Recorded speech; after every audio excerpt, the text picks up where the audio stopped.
Beijinho, translating to Little Kiss in Portuguese, is a classic and much-loved sweet treat in Brazil, embodying the warmth and affection of Brazilian culture.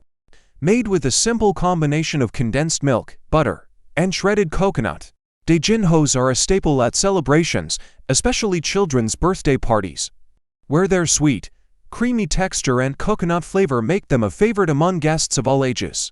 To embark on making beijinho, you'll need the following ingredients: 1 can of sweetened condensed milk, 1 tablespoon of unsalted butter, and 1/2 cup of shredded coconut for the mixture, with additional shredded coconut for coating the balls.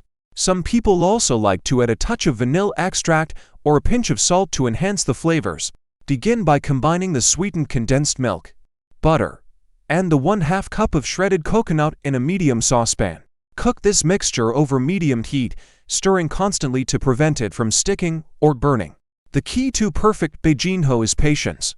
The mixture should be stirred gently, constantly until it thickens significantly and begins to pull away from the sides of the pan.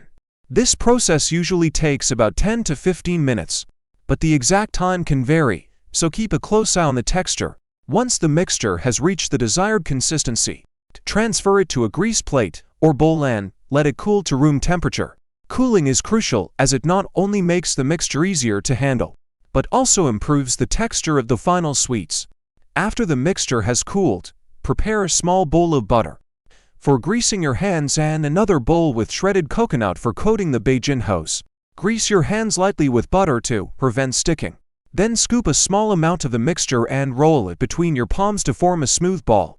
Roll each ball in the shredded coconut until evenly coated, then place it in a paper cup. For a traditional touch, press a whole clove into the top of each beijinho. The clove adds a beautiful aromatic element and serves as a decorative accent, but it can be omitted if desired. Beijinhos are best served chilled, allowing the flavors to melt and the texture to firm up slightly in the refrigerator. They can be made in advance and stored in an airtight container in the refrigerator until ready to serve. This extended recipe not only guides you through the steps of making beijinho, but also invites you to delve into the rich tapestry of Brazilian culinary traditions. Beijinhos are more than just a treat. They are a celebration of Brazilian hospitality and the joy of sharing sweet moments with friends and family.